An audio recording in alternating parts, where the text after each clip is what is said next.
আসসালামু আলাইকুম সবাইকে। আজকের এই ভর্তাটা একটা ট্রেন্ডিং হয়ে গিয়েছে। যখনই ফেসবুক বা ইউটিউবে যাচ্ছি এই ভর্তাটার রেসিপি সব জায়গায়। এখন ট্রেন্ড ফলো না করলে তো জাতি আমাকে ক্রিয়েটর হিসেবে মেনে নিবে না। তো যাই হোক, এর জন্য আমিও তৈরি করতে চলে এলাম সেই ট্রেন্ডিং ভিডিও যেটা এখন অনেক ভাইরাল। তো এই ভর্তাটা তৈরি করার জন্য প্রথমেই মাছের কিমা করে নিতে হবে।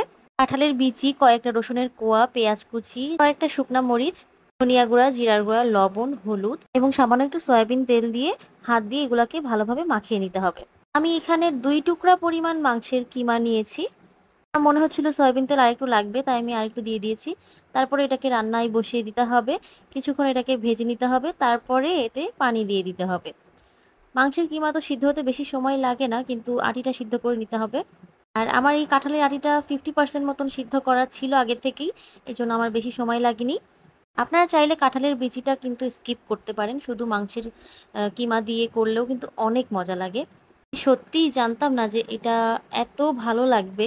এটা সেকেন্ড টাইম বানিয়েছি। প্রথমবার আমি কাঁঠালের বিচি দিয়েছিলাম না। তো যাই হোক, এটা ঠান্ডা হয়ে গেলে ব্লেন্ডারে পেস্ট করে নিতে হবে। চাইলে শিলপাটাতেও করা যাবে।